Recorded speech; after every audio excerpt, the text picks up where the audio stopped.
Here is a book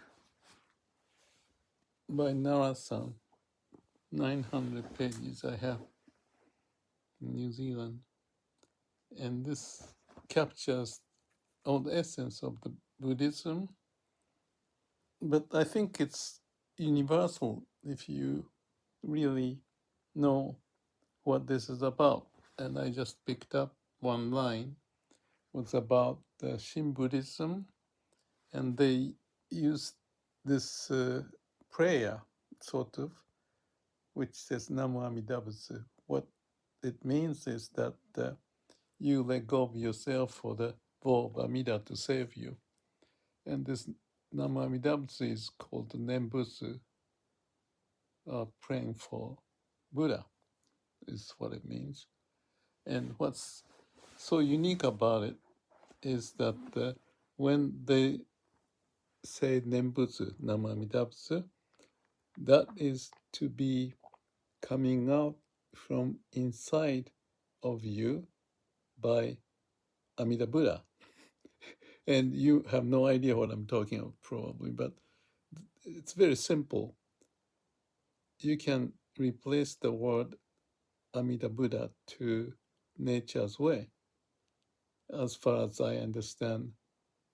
And after reading this thick book and a bunch of other Myokonin related videos and studies. So, essence of this is this, the same as listening to your heart. And when I say that heart represent the law of universe, and the laws of universe represent Amida Buddha. It's just the way it is, as far as I can tell. And this is kind of proving that. And the line it says here is that this is Shinran, who is the guy in Japan, sort of starting this Pure Land sect, Shin Buddhism, with the Honen. This is another guy. But anyway, let me read this. When we use Namu Amida Butsu as a prayer or Nembutsu, prayer is okay, is when the Nembutsu, the prayer, comes from within yourself, meaning it's not you to say Namu Amida Butsu. It is Amida to come out from inside of you, which means you are gone. And Amida take over. When the Amida take over, those nature take over, there's no you. So it's like listening to your heart. And the heart is the Amida Buddha in this case, or you can call God. To me, it's similar, almost the same. But what it means is you have inside of you Amida Buddha and the nature's way, because that's the way I see that my existence is depending upon the nature's way. And laws of nature is the way that I was brought here, from the dust of the universe to come up with certain process for the living being to come up on the earth, and then out of the progression, as science has proven, with all the historical and check on the DNA and so forth, that the human being is built according to the process from the dust of the universe. So it's the nature's way. It's the easiest way that I can think about, maybe because of my background in engineering. But anyway, when you take that stance, then you understand the meaning of Namu Amida Butsu, which is to say, I trust the law of nature to take me and live to save me. In other words, if you forget yourself and your being, meaning no mind, right, is the same as back to the Garden of Eden before you eat the fruit of knowledge. And when it happens, what's happening there is the way of whatever you call it, uh, the Garden of Eden being like a nirvana, and it's all over the place already. So it's not after your death. This is the way. See it. It just makes sense. You're not looking for something to go to heaven after death. You are already in heaven if you get rid of your mind, which is eating the fruit of knowledge. So you go empty-minded, no mind, nothingness. Then everything is here. Not in concept, but in reality. In concept, you play still with the concept. It's endless. Concept cannot win over the concept to get to the root of the concept or anything like that, because you have eaten the fruit of knowledge already. So you get to the state of being as it is, nature's way. That's it. And that's awakening. And in my case, not Namu Amida Butsu, they're essentially the same, that I was not doing anything in my mind at the time of enlightenment, awakening, because the whole thing started to happen from within. And essentially, Namu Amida Butsu says the same thing, and that's what the Shinran is saying. I tried again. What is Nembutsu or Namu Amida Butsu means is that it is just the call from Amida Buddha, or the call from the law of nature, comes out as Nembutsu, which is Namu Amida Butsu. And that's it. So when it happens, you are not saying Namu Amida Butsu. The other power, not the self power, the other power being the Amida's power, which is the same as laws of nature, to take over beyond the mind, where you have all the duality, conflict, this and that. But if it's in the state of now, being in the state of now, and there's no mind, no self, nothing. And it's already everything as it is. It's just absolute state of being.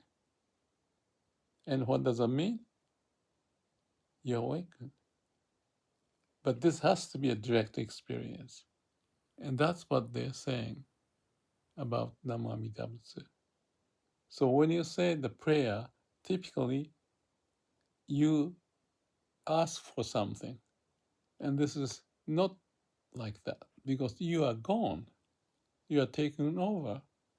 Namu means you let go of yourself. You are gone, and then law of nature take over. That simply is the way. So I intuited that should be the case, but then I found page 462 of this Nara's book, all saying of the key phrases of Buddhism is what this book is about. And in here, it's point that, and that's what I thought would be the case, and I found it.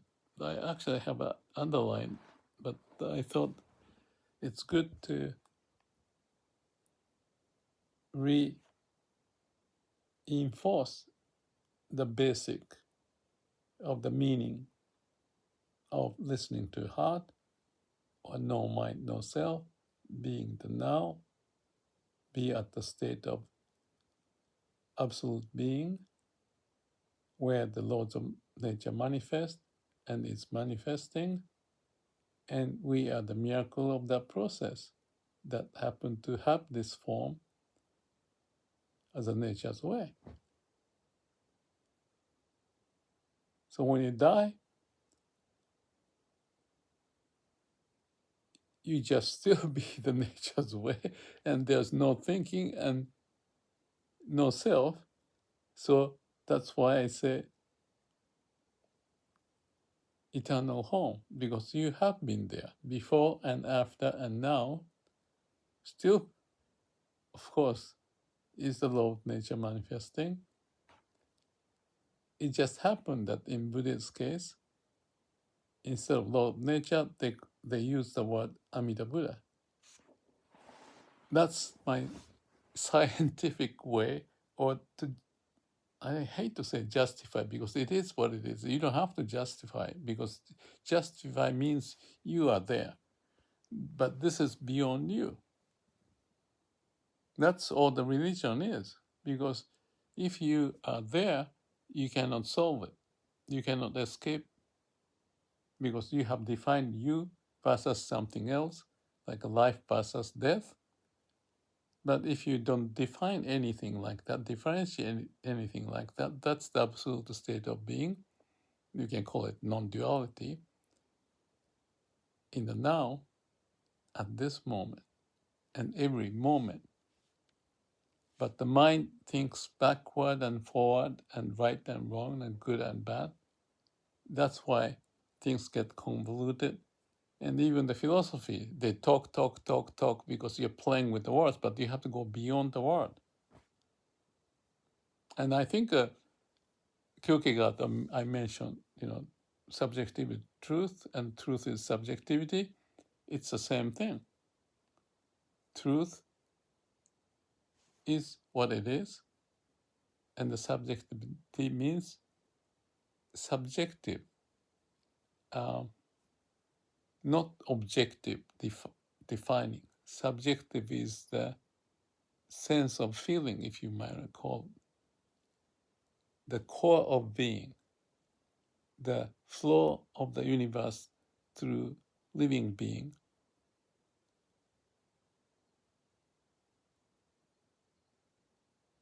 That's the manifestation of laws of nature. And we are that. There's no argument with that. So don't be bothered with your mind. And if the mind is saying something, in essence, you're just in your imagination. It's a few fake news. You're just playing with it. But the core is in your heart, in Amida Buddha, the laws of nature, or God, whatever. So when you pray for God, it maybe I shouldn't get into the religious thing, but just for the sake of a discussion, you can forget it, is you have to be gone. Then you melt with the way of God. Case closed. You have the eternal life, if that's what you want to call it. Just state of being with the nature's way. And eternal home, I say, is the same meaning. But this shouldn't be taken as word and logic, but subjective experience. Otherwise, we cannot talk. Because we talk with the mind. What about this? What about this? You are still in the mind. We are talking about beyond the mind, before the mind, how we get originated. And if you know you are the phenomena of origination of the laws of nature, and if you are connected to the laws of nature, you are eternal home.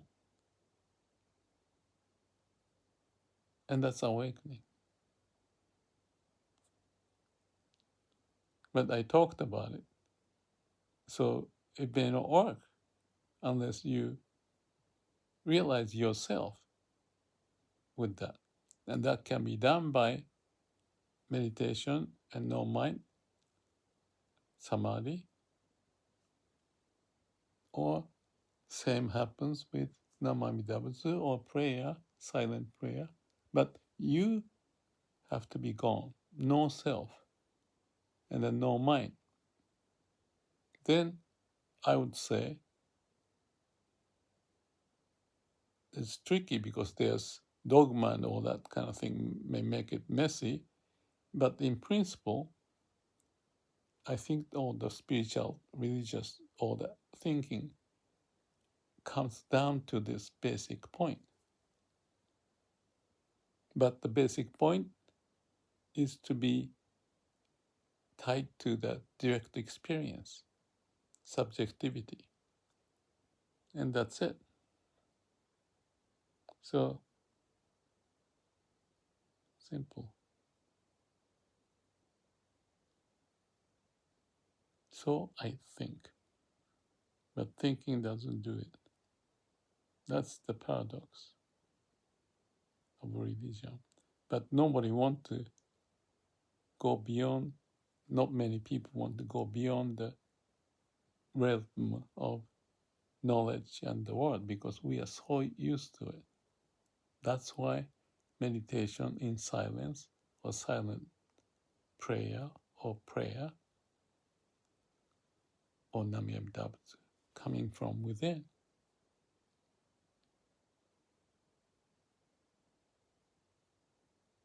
is it. Thank you.